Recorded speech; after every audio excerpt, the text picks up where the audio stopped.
জিন্না ওয়াল ইনসা ইল্লা লিয়াবুদুন।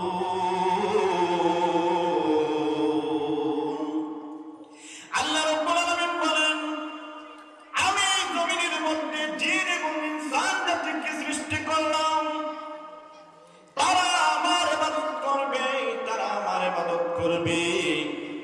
আমি আমার ইবাদত করার জন্য তাদেরকে দুনিয়ার মধ্যে দিয়েছি, বলেন সুবহানাল্লাহ। ও বন্ধুগণ আমার, আমি যদি একটা পেয়ারা গাছ আমি যদি রোপণ করি, তাইলে আমার উদ্দেশ্য কি? যে এই পেয়ারা গাছে পেয়ারা ধরবে, আমি বক্ষণ করব, এটা কি মানুষের উদ্দেশ্য? একটা যদি আমি কুয়া দেই, একটা যদি টিউবওয়েল দেই, তাহলে আমার উদ্দেশ্য থাকবে এটা থেকে আমি পানি পান করবো, ঠিক কিনা বলুন? এভাবে আল্লাহ রাব্বুল আলামিনের তো একটা উদ্দেশ্য আছে। আল্লাহ রাব্বুল আলামিন বলেন, ও বান্দা, আমি জিন এবং ইনসানকে সৃষ্টি করেছি আমার ইবাদতের জন্য। এখন আল্লাহ রাব্বুল আলামিন বললেন উনার ইবাদতের জন্য। আমরা কি সব সময় মসজিদের মধ্যে বসে থাকবো? জি না। সব সময় মসজিদের মধ্যে বসে থাকলে কি হবে? না না, আল্লাহ রাব্বুল আলামিন বলেন নাই যে তোমরা সব সময় মসজিদের মধ্যে থাকো আর তোমরা আমার ইবাদত করো। আল্লাহ রাব্বুল আলামিন এটা বলেন নাই। আল্লাহ রাব্বুল আলামিন বলেন, বান্দা, তুমি যে সময় নামাজের সময় হয়ে যাবে, ও বান্দা, যে জায়গার মধ্যে থাকো না কেন তুমি নামাজটা ছেড়ে নাও। ও বন্ধুগণ আমার, তুমি ফজরের নামাজ পড়লা, ফজরের নামাজ পড়ে তুমি হাল নিয়ে জমিনের মধ্যে চলে গেলা, দুইটা বলদ কিংবা কয়েকটা বয়ার নিয়ে তুমি চলে গেলা। এই যে ক্ষেতের মধ্যে আপনি চলে গেলেন, গিয়ে যদি বিসমিল্লাহির রহমানির রহিম বলে যদি তুমি হালটা ধরে নাও, ও বন্ধুগণ, ওই হালটা কার জন্য হবে? তোমার পরিবারের জন্য, ঠিক কিনা? তোমার পরিবার, এই জায়গার মধ্যে তুমি হাল চাষ করবা, ফসল করবে, তোমার পরিবার পরিজন, তোমার সন্তান সন্ততিকে তুমি ভক্ষণ করাইবা।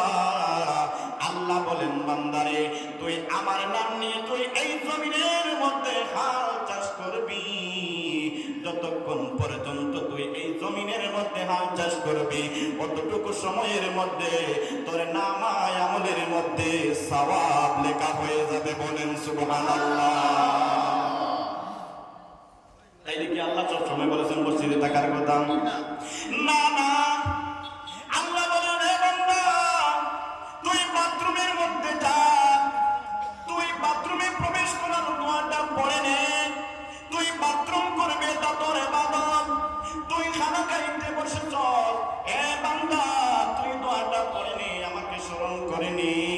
বান্দা, তুই তোর পেট ভরবে, কিন্তু এর মধ্যে আমার ইবাদত হয়ে যাবে, বলেন সুবহানাল্লাহ।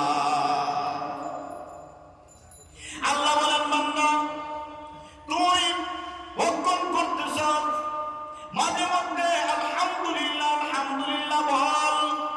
এ বান্দা, তোর সবার মধ্যে আমি আরো বরকত দিব। আর বান্দা, তুই যদি আমাকে স্মরণ না করস রে বান্দা, ও বান্দা, আমি তোর এই খাবার দেখে আমি কমতি করে দিব, বলেন নাউযুবিল্লাহ। আল্লাহ বলেন, লাইন শাকারতুম লাযীদান্নাকুম ওয়া লাইন কাফারতুম ইন্না আযাবি লাশাদীদ, বলেন সুবহানাল্লাহ। আল্লাহ বলেন, বান্দা, আমি তোকে এত নিয়ামত দিলাম এই জমিনের মধ্যে। বান্দা, তুই যেদিকে যাবে আমার নিয়ামত ছাড়া তুই এক মুহূর্ত চলতে পারবে না, কিন্তু আমার অশেষ নিয়ামত ভক্ষণ করছ রে বান্দা। বান্দা, তুই আমার স্মরণ করস না। ও বান্দা, তুই যদি আমার শুকরিয়া আদায় করস রে বান্দা, আমি তোর রিজিক আরো বেশি বেশি বাড়াইয়া দেব। ও বান্দা, তুই যদি আমার শুকরিয়া আদায় করস না রে বান্দা,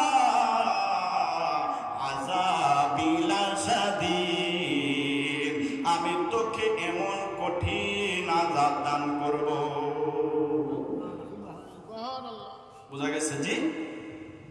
তাইলে আমরা কি করব? আমরা যা কিছু করব আমরা শুকরিয়া আদায় করব। করতে রাজি আছি? জি। আচ্ছা, চুরি যদি চুরি করে যদি শুকরিয়া আদায় করে এটা কি হবে? জি। অনেক চোর তো চুরি করে, সে যদি বলে আমার চুরি হয়ে গেল, এখন আল্লাহ রাব্বুল আলামিনের একটু শুকরিয়া আদায় করবেন, তাহলে কি হবে? এই তো চুরিটাও তো গুনাহ, কবিরা গুনাহ। আবার যদি সে শুকরিয়া আদায় করে এটাও হবে আরেকটা গুনাহ। ও বন্ধুগণ আমার, আল্লাহ রাব্বুল আলামিন আমাকে যেভাবে নির্দেশ করে দিয়েছেন, আমরা আল্লাহ রাব্বুল আলামিনের নির্দেশ পালন করতে রাজি আছি কিনা? আমরা সবাই রাজি আছি। বন্ধুগণ আমার, আল্লাহ রাব্বুল আলামিন আমাদেরকে এই জমিনের মধ্যে প্রেরণ করেছেন, মা এবং বাবার মাধ্যমে আমাদেরকে প্রেরণ করেছেন, ঠিক কিনা বলুন? কিন্তু বন্ধুগণ আমার, এই জমিনের মধ্যে আমরা এসেছি, এই জমিনের মধ্যে মাত্র কয়েকদিন থাকবো, মাত্র কয়েকদিন থাকবো, আবার এই জমিন থেকে চলে যাব। আল্লাহ রাব্বুল আলামিন বলেন, ওয়ামাল হায়াতুদ দুনিয়া ইল্লা মাতাউল গুরুর। বলেন সুবহানাল্লাহ। আল্লাহ রাব্বুল আলামিন বলেন, ও বান্দা, তুমি জমিনের মধ্যে চলে গেছো, আমি তোমাকে এই জমিনের মধ্যে দিয়েছি, কিন্তু এই জমিনটা হলো একটা ধোঁকার জায়গা। জমিটা কিসের জায়গা?